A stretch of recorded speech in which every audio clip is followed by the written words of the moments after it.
With strength and speed, Butch Reynolds, the world record holder back in 1988, 43.29, and Roberto Hernandez, the Goodwill Games record of 44.79. There is Norberto Téllez of Cuba, just 21. He will be in lane 1. Like Hernandez from Cuba, a best of 45.51. Another youngster, Derek Mills, only 22, in lane 2, graduate of Georgia Tech. He's run his personal best this season at 44.62. And that is Dmitriy Kosov of Russia, 25 years of age and the 1994 Russian national champion. Quincy Watts. They call him Q. Yeah. The 1992 Olympic champion. And from Great Britain, Ladejo. Has really come on this year, schooled at the University of Texas. Steve Lewis, the 1988 Olympic champion, like Watts, has had injury and illness problems this year, on the comeback trail yet again. Big man Jason Rouser, 6 feet 6 inches tall, will be out in lane 7. Runner-up at this year's national championships in the United States, Carl Lewis was his idol growing up. And in lane 8, Dmitry Golovastov of Russia, hails from Moscow. He's 23 years of age. So we have, Craig, 2 former Olympic champions in this race. But they're not necessarily our favorites, as Mills and Ladejo are the hotter 400-meter runners right now. But we have to say that Quincy Watts and Steve Lewis really are something of a mystery. They've been laying low all season. Both had rather average early season performances. But with the kind of background they've had, you can't possibly ever count them out. Mills has had a very good year with wins in Lucerne and London. Ladejo.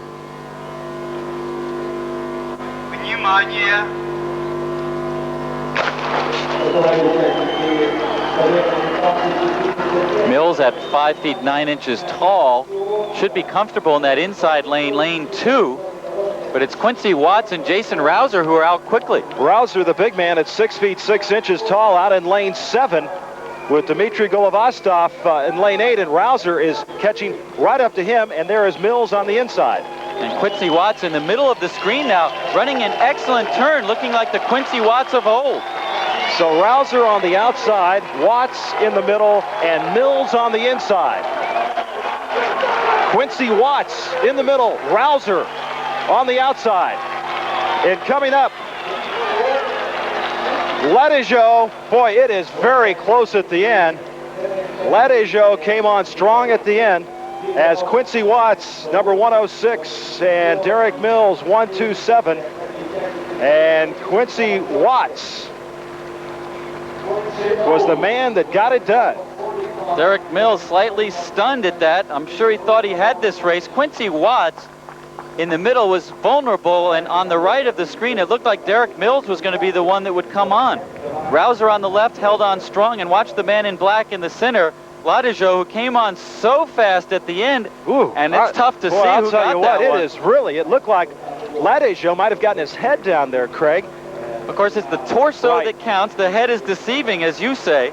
Watts was the man of old. He went out like the Quincy Watts of old. He hung on well. Obviously not as fast as he once was, because he's the second fastest man in history at 43.5. As you said, he started to get tight. He started to tie up towards the end. But I think he was running on memory there, thinking back to 1992 when he won the Olympic championship. As they come up to the finish line, obviously Quincy Watts was in the superior position. Mills leans on the inside, but Ladejo comes from way back, and he just timed it wrong. They both had the same time, 45.21, but Quincy Watts declared the winner over Dwayne Ladejo of Great Britain. Derek Mills of the United States finishes in third. Let's go down to Nicole Watson. Well, this gentleman has to still hold on to his knees. We had to give him a seat, but he won the 1992 Olympic gold medalist. You seem to have a slow start during the season. This win must feel really good. Oh, yes, a great victory for myself. I've been going through athlete's blues, you know, certain injuries, illnesses and things like that. So it's my second race of the year, and it felt good to come out here and just compete well. How did it feel during the race? Your style looked so solid in the beginning, but the gentleman almost got you at the end there. Yeah, well, like I said, that's just due to lack of races. I think I'm in very good shape this year. I've been limited with races, and that sharpness will come later in the season. Congratulations to you, Quincy. Thank you. Well, right now we are going to take another look at the finish of the men's 400 meters.